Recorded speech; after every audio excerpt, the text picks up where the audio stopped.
Welcome back to channel Lionel Emirates. അപ്പൊ ഇന്ന് നമ്മള് ഒക്കേഷൻസിലോ അഥവാ വെറുതെ ഉണ്ടാക്കി കഴിക്കാൻ പറ്റുന്ന ഒരു സാധനമാണ് ഉണ്ടാക്കാൻ പോകുന്നത്.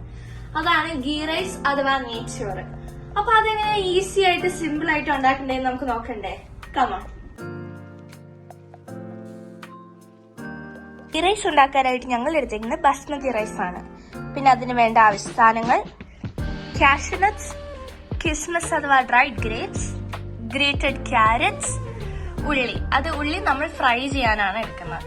പിന്നെ അതിനാവശ്യമുള്ള മസാലകൾ: വൈനയില, ഗ്രാമ്പു, കറുവപ്പട്ട, ഏലക്ക. ബസ്മതി റൈസ് 10 മിനിറ്റ്സിന് വേണ്ടി നമ്മൾ വെള്ളത്തിൽ കുതിർത്ത് വെച്ചതിന് ശേഷം നമ്മൾ ഇതിനെ ഹാഫ് വേവിച്ചെടുത്തേക്കണം. നമുക്ക് ഒരു പാൻ എടുത്ത് അതിൽ ഫ്ലെയിം ഓൺ ചെയ്തിട്ട് അതിലേക്ക് എണ്ണ ഒഴിച്ചെടുത്താം.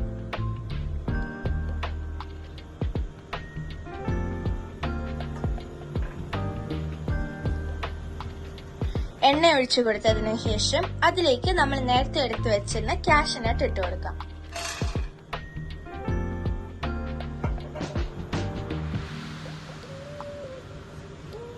നമുക്ക് ആ കാഷ്യൂനട്ട് ചെറിയ ബ്രൗൺ കളർ ആവുന്ന വരെ ഫ്രൈ ചെയ്തെടുക്കാം. ഫ്രൈ ചെയ്തതിനു ശേഷം അതിനെ നമുക്ക് വേറൊരു പാത്രത്തിലേക്ക് മാറ്റി വെക്കാം. അതേ സെയിം പാത്രത്തിലേക്ക് നമുക്ക് കിസ്മിസ് അഥവാ ഡ്രൈഡ് ഗ്രേപ്സ് ഇട്ട് കൊടുക്കാം. ഇതും അതുപോലെ തന്നെ ബ്രൗൺ കളർ ആവുന്ന വരെ ഫ്രൈ ചെയ്ത് കൊടുക്കാം. കിസ്മിസ് ഇതുപോലെ ആയതിനു ശേഷം നമ്മൾ ഇതിനെ വേറൊരു പാത്രത്തിലേക്ക് മാറ്റി വെക്കാം. കിസ്മിസ് മാറ്റി വെച്ചതിന് ശേഷം അതേ സെയിം എണ്ണയിലേക്ക് നമുക്ക് സ്ലൈസ് ചെയ്ത് വെച്ചേക്കുന്ന ഉള്ളി ഇട്ട് കൊടുക്കാം.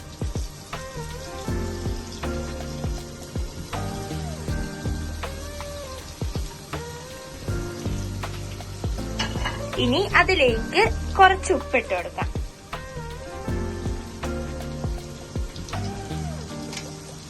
ഇത് നമുക്ക് നല്ലോണം ഫ്രൈ ചെയ്തെടുക്കാം.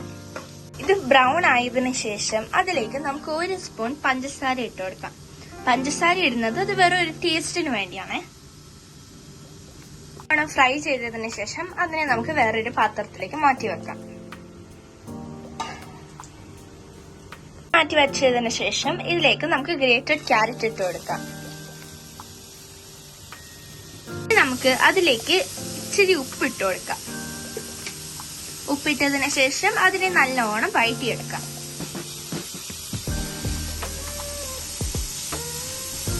നല്ലോണം വഴറ്റിയതിനു ശേഷം അതിന് വേറൊരു പാത്രത്തിലേക്ക് മാറ്റാം. നമുക്ക് ഗീ റൈസ് ഉണ്ടാക്കാനുള്ള പാത്രം ചൂടാക്കാൻ വെക്കാം. അതിലേക്ക് 2 സ്പൂൺ ഗീ ഒഴിച്ചു കൊടുക്കാം.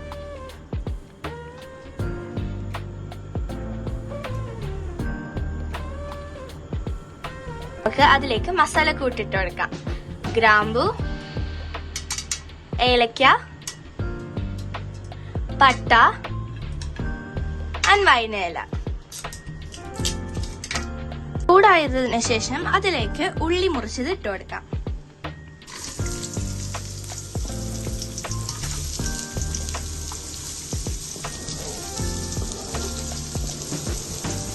നല്ലോണം വഴറ്റാൻ വെക്കാം. വഴറ്റിയതിനു ശേഷം അതിലേക്ക് 1 സ്പൂൺ ഉപ്പിട്ട് കൊടുക്കാം.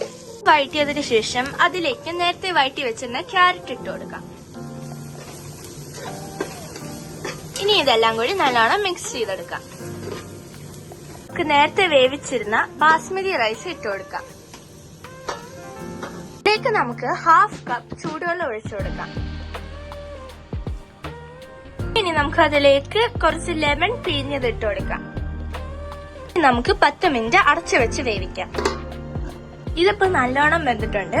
ഇനി നമുക്ക് നേരത്തെ വേവിച്ച് വെച്ചിരുന്ന ഇച്ചിരി ക്യാരറ്റ് മുകളിൽ ഗാർണിഷ് ചെയ്യാൻ ഇടാം.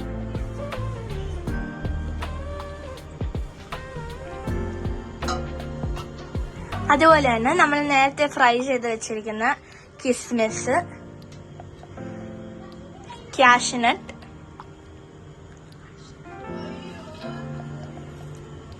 പിന്നെ ഫ്രൈ ചെയ്ത് വെച്ചിരിക്കുന്ന ഉള്ളിയും കൂടി ഇട്ട് കൊടുക്കാം. ഇതിലേക്ക് നമുക്ക് 1 ടീസ്പൂൺ നെയ്യും കൂടി ഒഴിച്ചു കൊടുക്കാം. കുറച്ചു നേരം അടച്ചു വെച്ചതിന് ശേഷം അത് സെർവ് ചെയ്യാൻ റെഡിയാവും. റെഡിയായി നമ്മുടെ ടേസ്റ്റി ഗീ റൈസ്. അപ്പൊ എല്ലാവർക്കും ഞങ്ങളുടെ ഇന്നത്തെ ഗീ റൈസ് റെസിപ്പി ഇഷ്ടപ്പെട്ടെന്ന് വിചാരിക്കുന്നു. ഇഷ്ടപ്പെട്ടെങ്കിൽ please like, share and subscribe. ഇത് കുഞ്ഞുങ്ങൾക്കും മുതിർന്നവർക്കും ഒക്കെ ഇഷ്ടപ്പെടുന്ന റെസിപ്പിയാണ്. അതുകൊണ്ട് ട്രൈ ചെയ്തിട്ട് എങ്ങനെയുണ്ടെന്ന് പറയാൻ മറക്കരുത്. See you all in the next video. Bye.